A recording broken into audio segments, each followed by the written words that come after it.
مساء الخير يا أهل الكويت وكل أحبتنا في الخليج العربي والعالم العربي. قام أحد المطبلين السياسيين التابعين لتجار المصالح بمحاولة اللمز على ملك المملكة العربية السعودية خادم الحرمين الشريفين الملك عبد الله بن عبد العزيز آل سعود، لأن الشعب الكويتي بارك للشعب السعودي افتتاح جوهرة الخليج، الملعب الرياضي الفخم، هدية المليك لشعبه وللرياضيين السعوديين.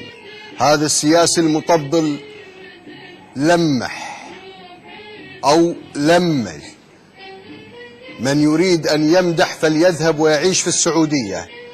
أقول السموحة يا ملك المملكة العربية السعودية، السموحة يا الشعب السعودي. لن ننسى أبدا دور المملكة في حماية الأمن الخليجي، لن ننسى دور السعودية في محاربة الإخوان والجماعات الإرهابية. إن السعودية ومليكها وشعبها قدموا الكثير للشعوب الخليجية، والسعوديين لن ينسون أبدا دور مبارك الصباح، الشيخ مبارك الصباح رحمه الله، في الوقوف مع السعودية ومع مؤسس السعودية الملك عبد العزيز بن سعود رحمه الله. أيها السياسي المطبل، لقد استطاع الملك عبد الله بن عبد العزيز أن يعلن أن الإخوان إرهابيين، وحارب المتطرفين، وبعث بأبنائه الرجال في حماية أمن البحرين. لن ننسى دور السعودية في وقفتها مع الشعب الكويتي في الغزو العراقي وفتح أراضيها لتحرير الكويت. لن ننسى للملك عبد الله وإخوانه مساهمتهم في حفظ الأمن الخليجي.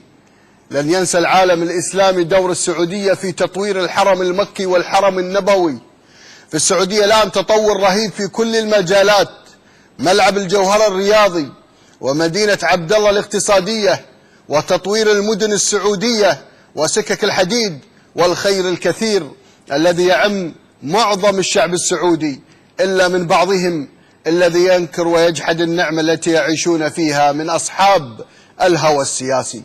في كل دول العالم هناك فساد، ولكن أن تستغل القضايا في ضرب الأنظمة الخليجية التي وقفت سدا واحدا في مواجهة الأطماع الأمريكية وبعض الدول المجاورة.